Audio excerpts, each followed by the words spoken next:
ছিল। এই যুদ্ধ দুই কুকুরের লড়াই, একদিকে মার্কিন সাম্রাজ্যবাদ আর একদিকে রুশ সামাজিক সাম্রাজ্যবাদ। অনেকেই বলছিল রাজাকারের দলে চলে গেল। আজকে ক্ষমতার জন্য রাজাকার মুক্তিযোদ্ধা প্রায় এক হয়ে গেছে। দালালদের মসনদে আজকে আবার মহড়া চলছে। আগামী দিন কে এখানে ক্ষমতায় যাবে, কে তার সিটের উঠে ভাগ পাবে। সংগ্রামী সাথী বন্ধুগণ, এমন বাস্তবতায় কমরেড আব্দুল হককে তুলে দেবে সাহসের সাথে। এ পর্যায়ে বক্তব্য রাখবেন বাংলাদেশ ওএসকে গার্মেন্টস অ্যান্ড টেক্সটাইলস ফেডারেশনের সাধারণ সম্পাদক তোফাজ্জল হোসেন।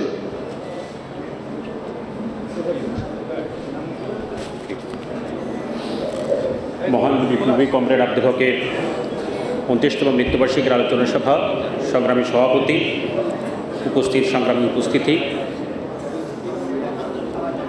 কমরেড আব্দুল হকের জীবন সংগ্রাম সম্পর্কে ইতিমধ্যে আমাদের নেতৃবৃন্দ বক্তব্য দিয়েছেন। আরও নেতৃবৃন্দ বক্তব্য রাখবেন।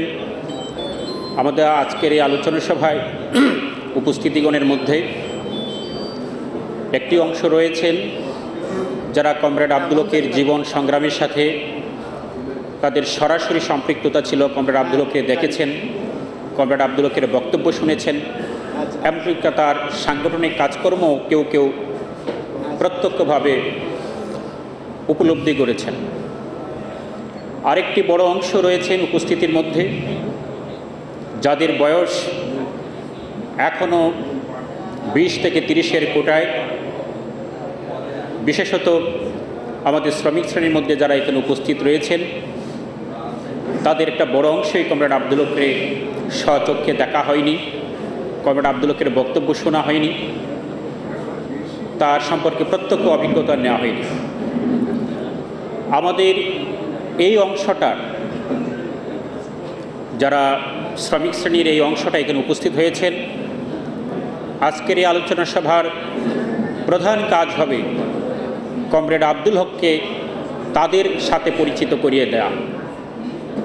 কমরেড আব্দুল হক, নেতৃবৃন্দ বলেছেন, এক সম্ভ্রান্ত পীর পরিবারে তিনি জন্মগ্রহণ করেছিলেন, কিন্তু শেষ অবধি তার পরিচয় হয়েছিল তিনি শ্রমিক শ্রেণীর একজন অগ্রসেনানী, শ্রমিক শ্রেণীর নেতা। ফলে যার নেতা, যাদের নেতা, যাদের মানুষ, তাদের কাছে কমরেড আব্দুল হককে তুলে ধরাটাই হচ্ছে আজকের আমাদের প্রধান কাজ। সংগ্রামী সাথী ও বন্ধুগণ, কমরেড আব্দুল হকের জীবন সংগ্রাম মার্ক্সবাদ লেনিনবাদের যে বিশাল ল্যাবরেটরি গবেষণাগার, তার একজন একনিষ্ঠ নিবেদিত গবেষক ছিলেন কমরেড আব্দুল হক। সুতরাং কমরেড আব্দুল হকের এই জীবন সংগ্রাম, তার রাজনৈতিক সংগ্রাম আজকের এই আলোচনা সভার এই সীমিত পরিসরে তাকে তুলে ধরাটা কঠিন। বিশেষত আজকের আমাদের শ্রমিক অঙ্গনে, আমাদের বুদ্ধিজীবী মহলে বা যারা আজকে নবীনরা এসেছেন, তাদের কাছে আব্দুল হকের গ্রন্থাবলী, আব্দুল হকের বক্তব্য, রাজনৈতিক জীবনকে সুপাঠ্য হিসেবে যদি আমরা তুলে ধরতে পারতাম, পাঠচক্র হিসেবে তাদের সামনে নিয়ে যেতে পারতাম, তাহলে আজকের এই প্রজন্ম নিশ্চয়ই আব্দুল হকের শিক্ষা নিয়ে তারা সামনে তাদের করণীয়টা নির্ধারণ করতেন। সংগ্রামী সাথী বন্ধুগণ, যে বিষয়ে প্রাসঙ্গিক ক্রমে একটু উল্লেখ করা দরকার, আমরা নিশ্চয়ই জানি মহান রুশ বিপ্লব সংগঠিত হওয়ার ক্ষেত্রে যিনি নায়কোচিত ভূমিকা রেখেছিলেন মহামতি লেনিন। সেই রুশ শ্রমিক শ্রেণীর মধ্যে মহামতি লেনিনের আগে যিনি এসে রুশ শ্রমিকদেরকে সংগঠিত করে পাঠচক্রে সংগঠিত করেছিলেন প্লেখানভ। সেই প্লেখানভ যিনি তৎকালীন সময়ে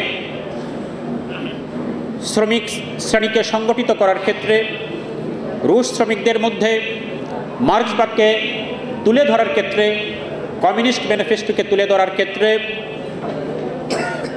যারা হঠকারী চিন্তার প্রভাব ছিল, সেই হঠকারী চিন্তার বিরুদ্ধে লড়াই করেছিলেন। কিন্তু প্রকৃতপক্ষে যখন শ্রমিক শ্রেণীর পার্টি গঠনের প্রশ্ন, শ্রমিক শ্রেণীর সংগঠন গঠনের প্রশ্ন, শ্রমিক শ্রেণীকে নেতৃত্ব হিসেবে প্রতিষ্ঠা করার প্রশ্ন, তখনই প্লেখানভ তার প্রয়োজনীয় ভূমিকা, শ্রমিক শ্রেণীর প্রয়োজনীয় ভূমিকাটা নিতে তিনি ব্যর্থ হন। হাল ধরেন মহামতি লেনিন। ফলে বিশ্ব ইতিহাসের শ্রমিক শ্রেণীর যে আন্দোলনের বিকাশ, সেই আন্দোলনের বিকাশে শ্রমিক শ্রেণীর সামনে নেতাই তার কাছে বড় বিষয় না, শ্রমিক শ্রেণীর সামনে হচ্ছে শ্রেণীটি সবচেয়ে গুরুত্বপূর্ণ। যে শ্রমিক শ্রেণীর অভিজ্ঞতা ছিল পেরি কমিউনের ব্যর্থতা, সেই ব্যর্থতাকে কাজে লাগিয়ে রুশ বিপ্লব সম্পন্ন করেছিল, পরবর্তী ক্ষেত্রে সেই অভিজ্ঞতাকে নিয়ে বিশ্ব শ্রমিক শ্রেণী এগিয়ে গিয়েছিল। সে এগিয়ে যাওয়ার পরতে পরতে শ্রমিক শ্রেণী তার উপরে যে জুলুম নির্যাতন, তার উপর যে শ্রেণী সংগ্রাম চেপে বসেছিল, সেই শ্রেণী সংগ্রাম অগ্রসর করেছিল। আমরা জানি শ্রমিক শ্রেণী বিকশিত হওয়ার ক্ষেত্রে মার্ক্সবাদ শ্রমিক শ্রেণীর কাছে আগে আসে নাই। শ্রমিকরা তার উপরে যে নির্যাতন, শোষণ, সেই শোষণ নির্যাতনের বিরুদ্ধে শ্রমিক শ্রেণীর স্বতঃস্ফূর্ত সংগ্রাম করে তুলেছিল।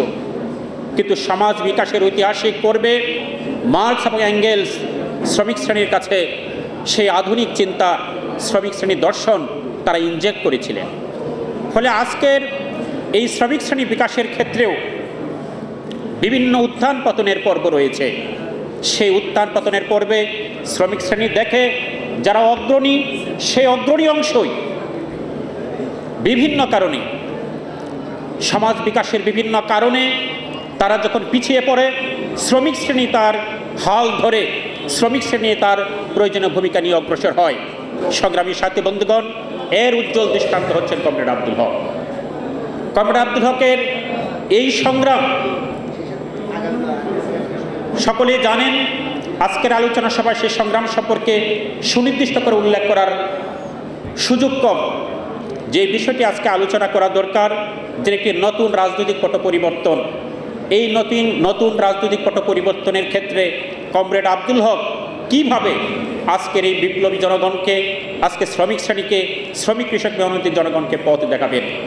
সংগ্রামী সাথী বন্ধুগণ, সেই সময় বলা হয়েছিল 60 এবং 70 দশকে যে আজকে রুশ সামাজিক সাম্রাজ্যবাদ, আরেকদিক দিয়ে মার্কিন সাম্রাজ্যবাদ, দুনিয়াব্যাপী এই দুই পরাশক্তি নিজ আধিপত্য বিস্তার করার জন্য কুকুরের মতো তারা উন্মত্ত হয়ে সারা দুনিয়ায় চষে বেড়াচ্ছে। এক সোভিয়েত সামাজিক সাম্রাজ্যবাদের মুখে ছিল সমাজতন্ত্রের ফেরিওয়ালা, আর মার্কিন যুক্তরাষ্ট্রের মুখে ছিল সেই গণতন্ত্রের ফেরিওয়ালা। সেই দুই ফেরিওয়ালা একদিক দিয়ে ল্যাটিন আমেরিকার দেশগুলোতে, আফ্রিকার দেশগুলোতে, দক্ষিণ পূর্ব এশিয়া সহ সমগ্র পৃথিবীকে তার খুনে রাহাজানি, যুদ্ধ, আগ্রাসন যেভাবে চাপিয়ে দিয়েছিল, তার বিরুদ্ধে বিশ্ব জনগণ এই সাম্রাজ্যদের বিরুদ্ধে রুখে দাঁড়িয়েছিল। সংগ্রামী সাথী বন্ধুগণ, তার প্রভাব এবং ঢেউ এসে পড়েছিল আমাদের এই অঞ্চলে। এই অঞ্চলের প্রেক্ষিতে আপনারা নিশ্চয়ই জানেন, সেই সময়ে 1949 সালের চীনের বিপ্লবের পর চীন ভিয়েতনাম কম্বোডিয়াকে ঘেরাও করার প্রেক্ষিতে মার্কিন যুক্তরাষ্ট্র ভারত মহাসাগর রণনীতি গ্রহণ করেছিল। সেই রণনীতির প্রেক্ষিতে মার্কিন যুক্তরাষ্ট্র ভারত মহাসাগরকে নিয়ন্ত্রণ এবং ভারতের উপর নিয়ন্ত্রণ নিতে গিয়ে চীনের বিরুদ্ধে সেই 65 সালের যুদ্ধ, চীন ভারত যুদ্ধ, এবং 65 সালে সেই ভারত পাকিস্তানের যুদ্ধের মধ্য দিয়ে মার্কিন যুক্তরাষ্ট্র তার পরিকল্পনা কার্যকর করতে চায়। সংগ্রামী সাথী বন্ধুগণ, মার্কিন যুক্তরাষ্ট্র এই অঞ্চলে স্যান্টো সিয়াটু কার্যকর করতে চায়। যে 70-এর দশকের এই অঞ্চলের রাজনীতি নিয়ে বিভিন্ন আলোচনা হয়, কিন্তু সেই স্যান্টো সিয়াটুর পর্ব, যে স্যান্টো সিয়াটু চুক্তিতে সোহরাওয়ার্দী সই করার কারণে মাওলানা ভাসানী আওয়ামী লীগ ত্যাগ করেছিলেন, সেই পর্বটি আলোচনায় আসা হয়নি। সেই পর্বটি আলোচনা হয়নি। সেই সময়ে, তৎকালীন সময়ে আন্তঃসাম্রাজ্যবাদী দ্বন্দ্বের রূপ এই অঞ্চলে কী রূপে ছিল, শ্রম এবং পুঁজির দ্বন্দ্বের রূপ এই অঞ্চলে কী রূপে ছিল, সাম্রাজ্যবাদের সাথে এই দেশে অঞ্চলের জনগণের দ্বন্দ্বের রূপ কী পর্যায়ে ছিল। আমরা দেখলাম সেই 3 মৌলিক দ্বন্দ্বকে পাশ কাটিয়ে যে দিকটি বেশি করে আলোচনায় নিয়ে আসা হলো, সেই বিষয়টা হচ্ছে উগ্র বাঙালি জাতীয়তাবাদের রূপ। যে উগ্র বাঙালি জাতীয়তাবাদের মধ্য দিয়ে 1971 সালে এই বাংলাদেশ রাষ্ট্রের জন্ম হয়েছিল। সেই সময় কমরেড আব্দুল হক বলেছিলেন, এই যুদ্ধের মধ্য দিয়ে অগণিত মানুষের প্রাণহানি, সেই প্রাণহানির মধ্য দিয়ে মানুষের যে আকাঙ্ক্ষা, 47 সালের যে আকাঙ্ক্ষা বা 69-70-এর যে আকাঙ্ক্ষা তৈরি হয়েছিল এদেশের জাতীয় মুক্তি, স্বাধীনতা, গণতন্ত্র প্রতিষ্ঠার, সেই আকাঙ্ক্ষার প্রতিফলন ঘটবে না।